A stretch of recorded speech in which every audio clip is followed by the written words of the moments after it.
Welcome to today's Explainer. We are jumping right into something I think almost all of us have daydreamed about at some point: starting a business with your absolute best friend. We're breaking down a fantastic source text today called The Architect of Collaborative Success.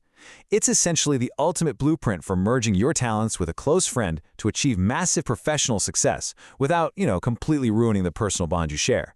It's a really fascinating look at how we can engineer sustainable partnerships, and I am so pumped to unpack this with you. Right off the bat, we have to address the elephant in the room. We've all heard the old, incredibly common warning: never mix business with friendship. Conventional wisdom tells us it's just a guaranteed disaster waiting to happen.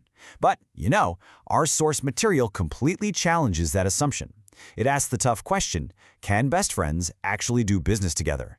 And the answer they give isn't just a simple yes. It's actually that friends can form the absolute strongest, most competitive teams out there. It just takes the right architecture.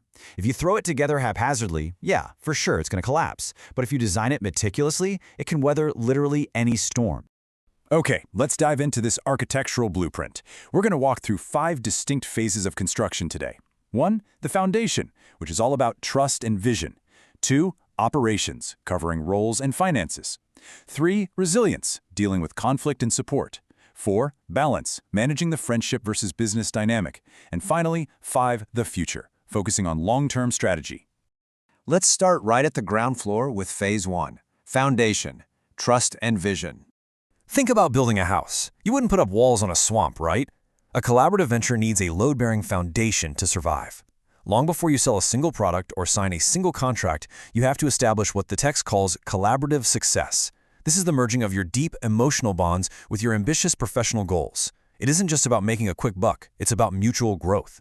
The text argues that this entire concept rests entirely on 4 pillars: trust, absolute honesty, mutual respect, and incredibly clear communication. So how do we actually practically pour the concrete for this foundation? Well, the source lays out a few very specific, actionable steps.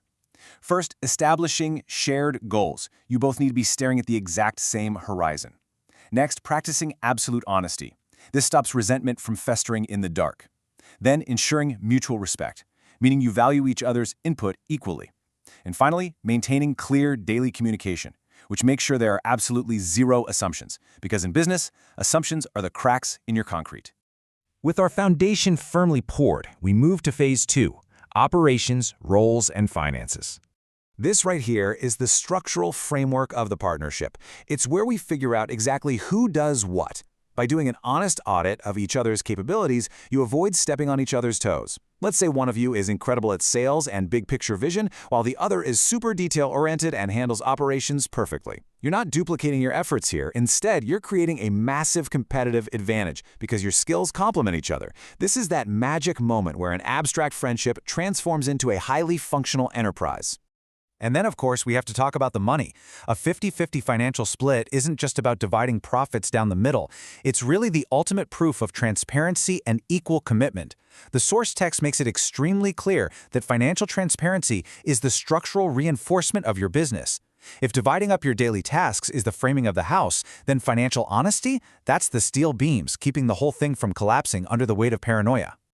I really want to emphasize this point. Maintaining transparency in financial matters is a non-negotiable rule, period. Think about how many brilliant startups or cool local restaurants started by buddies have completely imploded just because someone was hiding expenses or messing with the accounting. It is the single most common trap that destroys friend businesses. Everything has to be completely visible. When you keep financial matters out in the open, trust deepens, but the second it gets obscured, your foundation immediately begins to crack.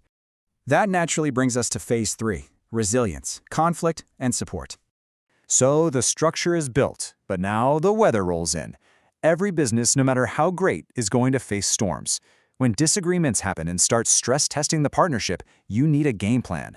The source provides 3 brilliant steps. Step 1, pause and breathe. Just neutralize that initial emotional spike. Step 2, communicate openly without ego. You've got to separate your personal pride from the business problem at hand. And Step 3, find positive common ground. You resolve things positively by anchoring back to that shared vision you built way back in Phase 1. I absolutely love the way the text frames this next concept. It says, mutual encouragement in difficult times is the strongest pillar. Think about that. Conflict isn't just about putting out fires, it's an opportunity to show up as a support system. Cheering each other on when the business hits a really rough patch is what actually reinforces your partnership. It proves that, hey, we are friends first and business partners second, and that makes the professional team practically unbreakable. Moving right along to phase 4, balance, friendship, and business. If all the previous phases were the heavy construction, this is the interior design. It's about making the space highly functional for work, but keeping it a comfortable, fun place for the friendship to thrive. It requires a really delicate balancing act. Business mode demands professionalism, strict deadlines, and serious accountability. But a friendship mode? That requires empathy, fun, and emotional support. The most successful friend entrepreneurs are the ones who master toggling between these two modes. They know exactly when to be strict about a deadline and when to just back off, grab a coffee, and be a supportive friend. A big part of maintaining that delicate balance actually happens when things are going great.